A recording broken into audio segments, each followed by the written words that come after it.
tonight. Hello and welcome. Tonight, 19th National Economic Summit begins in Abuja. President Jonathan advocates development through agriculture.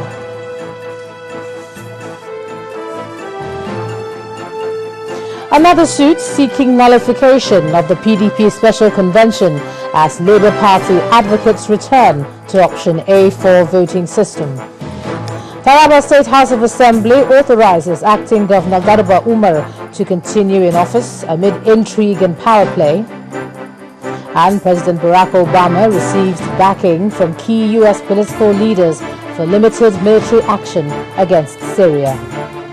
And on business news tonight, the Nigerian equities market loses 631 billion naira.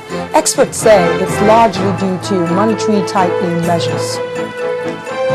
And on sports news tonight, former world #1 Roger Federer crashes out of the US Open, admits having a crisis of confidence.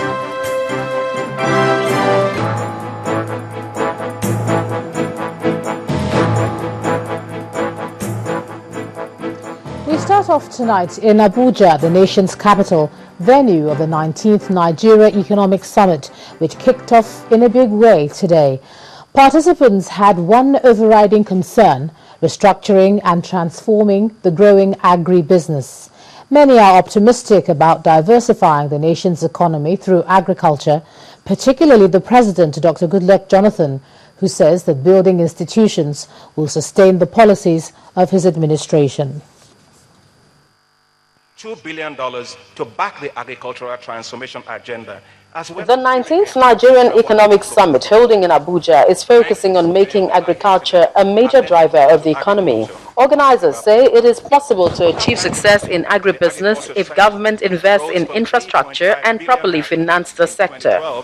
Investment in infrastructure is critical, particularly roads, rail, ports, storage and power, or to support market access and the agricultural value chain. And lastly, local and export markets also need attractive investment climate to stimulate demand and develop downstream agricultural supply capacity. This summit will focus on the policy actions needed to foster all these three priorities and even more. While outlining the present achievements through reformations in the agriculture sector, Minister of Agriculture Akinwumi Adesina affirmed the possibility of realizing rice production in Nigeria in commercial quantity. We embark on a major effort with Mr. President's absolutely great support to extricate Nigeria from its decades of dependency on rice imports. To achieve this, we set for ourselves the target of becoming self-sufficient in rice by 2015. This is not a mirage. We are well on our way to achieving this goal. In one dry season last year, Nigeria produced over 1 million metric tons of rice paddy, 1/3 of all the additional rice paddy needed to become self-sufficient in rice. Farmers all across 10 states of northern Nigeria have never witnessed such massive rice production. The villages boomed with economic activity. President Goodluck Jonathan, who joined in the panel discussion at the event, noted that roads rehabilitation for the proper transportation of agriculture produce is a priority to the present administration. The infrastructure for even transportation is key. Sometimes we used to discuss this in the economic management team, that Nigeria is a fairly large country in terms of area, population, the largest in Africa. But to move your goods from the north, where you produce, say, Kano, and to a place like Lagos, where you have to consume, a farmer or a trader spends more money than moving your goods from Lagos to Europe. That's true. Yeah. So it's a challenge in Africa in terms of transport infrastructure. The issues of barriers, these are almost like political issues. Two presidents can agree to remove anything any day. But infrastructure is not what you can build overnight. So these are challenges that let me reassure all Nigerians and of course the panel that African leaders are very aware and we are working on that. If all that is said or advocated is adopted and implemented faithfully, Nigeria's economy may well be on the way to witnessing the much desired transformation as touted by the present administration. Well, it wasn't all about agriculture and business at the summit, as the president also gave the assurance that the challenges confronting the nation with regards to power supply will be overcome soon with the successful completion of the privatization process in that sector. He said the power sector will witness the sort of transformation seen in the telecommunications sector. You can't even talk about agriculture. Probably we'll come to that. Without power, you cannot even talk about education. And power has been a problem in Nigeria because it has been in the hands of government. Before this time, it was like exclusive preserve of the federal government. Even our laws don't even allow states to generate and sell power. They can do that only for electrification projects, but not to commercialize. It's only in the hands of the federal government. And you agree with me that all over the world, federal government alone cannot. And of course, that is why the Nigerian government, before we came on board, started with the issue of privatization and commercialization. And power sector is one of such. So what we did is to make sure that we fast-track the issue of privatization of power. We have almost concluded the privatizing the generating stations and the distribution network. We have almost concluded. And immediately we conclude within this year, that process will be tied up properly.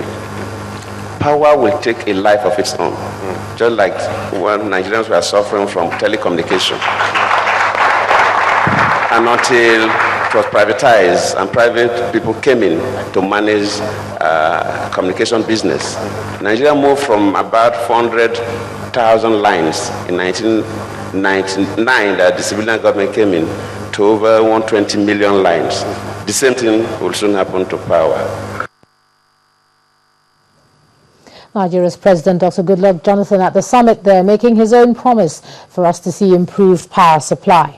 Now, the transformation that's taken place in the area of agribusiness in places such as India, China and Brazil underscores Nigeria's belief that the policies of the current administration will produce the desired results.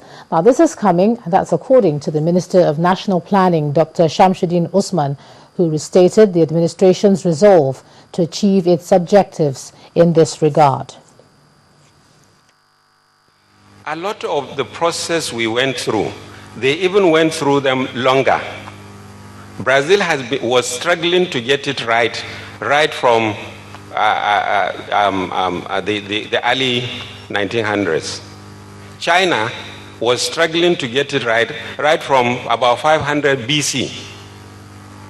And they failed many times, including the famous famine that arose because of poor agricultural policies. But the example of Brazil actually shows that if you get it right, the dividends are huge. And I'm happy to hear the Honorable Minister of Agriculture says that Brazil is coming to learn something from us. But while we are teaching them, we also have quite a lot to learn from them. But we are doing it. You see, the focus on the entire value chain, which the Honorable Minister has outlined, world-class scientists, the use of science, applying science to agriculture, massive improvement in yields. Today, Brazil is only using 12% of its arable land, and yet it is the biggest, in terms of world exports, #1 position in about 7 areas, and #2 in 2 areas. Minister of National Planning, Dr. Shamsuddin Usman. Let's take a break from issues to do with that economic summit and take a look at something else now. The federal government appears set to revive its rural electrification project with a pledge to attain 75% of the scheme by the year 2020. Now, this was made known by the Minister of State for Power, Mrs. Zainab Kuchi, at the inauguration of the agency's board in Abuja. She explained that with the provision of over 16 billion naira in this year's budget, all abandoned projects under the scheme will be revisited. Let me also also charge you to focus on the development of the Nigerian local content, in the development of appropriate technologies for rural electrification skills. Let us work towards diversifying our resources of energy, looking specially at adapting location technologies and local experiences. Related to this is the question of ensuring community participation at all levels of development of the rural electrification projects. Local communities should not be made mere spectators, but you must ensure their input in the types of projects that have been developed, and ultimately have local government structures for sustainability and long-term project realization. Our target is to achieve 75% rural electrification access by 2020. This is your charge. There should be unity and teamwork in your approach, while all procurement processes should be handled and managed by the agency transparently. The rural economy is so important to all Nigeria that we must ensure zero tolerance for corruption. In part 2, after the break, another attempted stowaway arrested at the Benin Airport runway. That's in a moment. Please stay with us.